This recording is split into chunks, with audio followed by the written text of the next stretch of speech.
बिस्मिल्लाहिर्रहमानिर्रहीम। एक सवाल आया है कि लेपालक बच्चा जो मुंह बोला बेटा होता है किसी को अपने परवरिश में ले लेते हैं तो आया वो जायदाद का वारिस होगा या नहीं।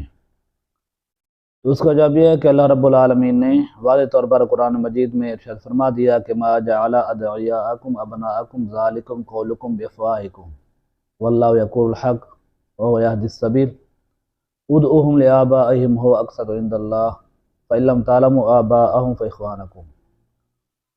अल्लाह रब्बुल आलमीन फरमाते हैं कि जिनको तुमने मुंह बोला बेटा बना लिया है तो ये हम तुम्हारे मुंह की बातें हैं, वरना हकीकी वो बेटा नहीं बन जाता। और इसी तरह उनको अपने वालिदैन की तरफ निस्बत करो, अपने वालिद के नाम पर पुकारो। तो किसी को परवरिश में लेना इसमें कोई हर्ज नहीं है, बल्कि एक एहसान है और इंसानियत का तकाज़ा है। लेकिन उसकी चंद शर्तें हैं कि जिसको भी आप अपने परवरिश में ले रहे हैं, जिसको भी आपने मुंह बोला बेटा बनाया हुआ है, तो एक तो उसका नाम जो उसकी वल्दियत है वो तब्दील नहीं करनी, बल्कि वही उसी वालिद का नाम रखा जाएगा और लिखा जाएगा कि जो उसका हकीकी वालिद है। अब जिसकी परवरिश में है इसका नाम सरकारी कागजात वगैरह में वो शामिल नहीं करना।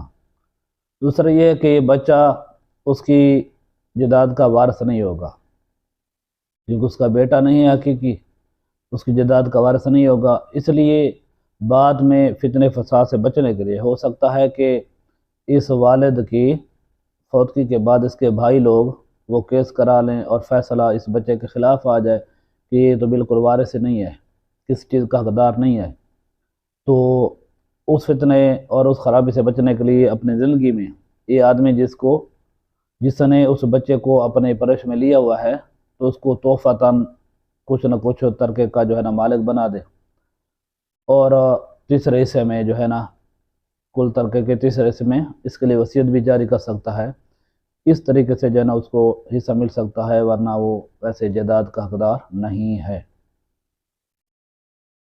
तो इन चीज़ों का ख्याल रखना है कि एक तो नाम तब्दील नहीं करना, अगर उनके अपने बच्चे का को है वालिद का नाम ही पता नहीं है तो फिर उसका कुरान फरमाता है, अल्लाह रब्बुल आलमीन अपने अल-राइब किताब में फरमाते हैं कि फ़इल्लम तालमू आबाअहुम फ़इख़्वानुकुम, कि अगर तुम उनके नाम नहीं जानते उनके वालिद के तो फिर वो तुम्हारे भाई हैं और दोस्त हैं।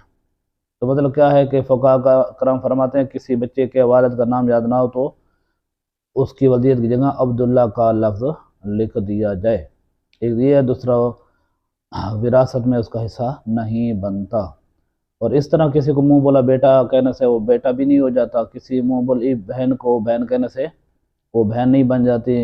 अगर किसी औरत को ऐसे ही माँ कह दिया जाए तो वो माँ भी नहीं बन जाती। लिहाजा शरई तकाज़े वही रहेंगे।